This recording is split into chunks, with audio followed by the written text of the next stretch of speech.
Dunyoga kelganimda tutding qo'limdan, mehring yog'ilardi har bir sozingdan.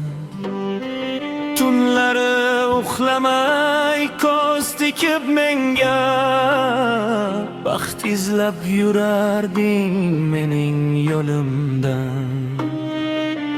Ona sen bor ekansan yorug' dunyoyim, go'yoing soyasida topdim men orom.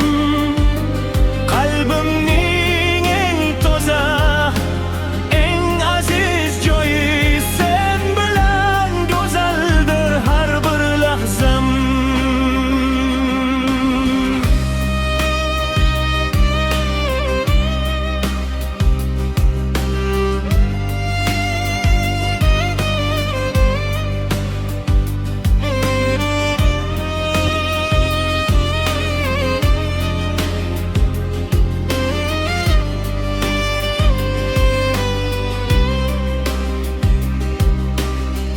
Qancha xato qilsam kechirding meni, yelkamga ortding sen dardlarim bari.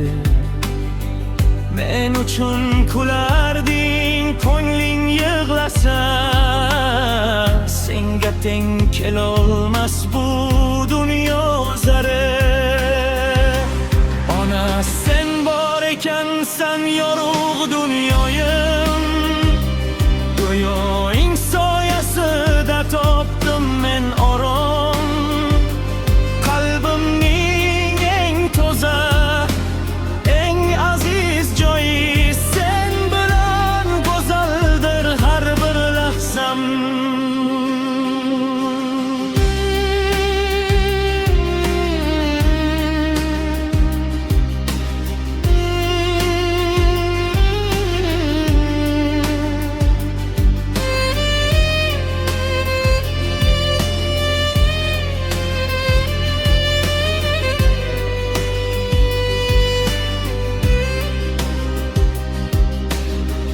Bir kun sochlaringga oq tushganida, angladim mehringning qadrin aslida.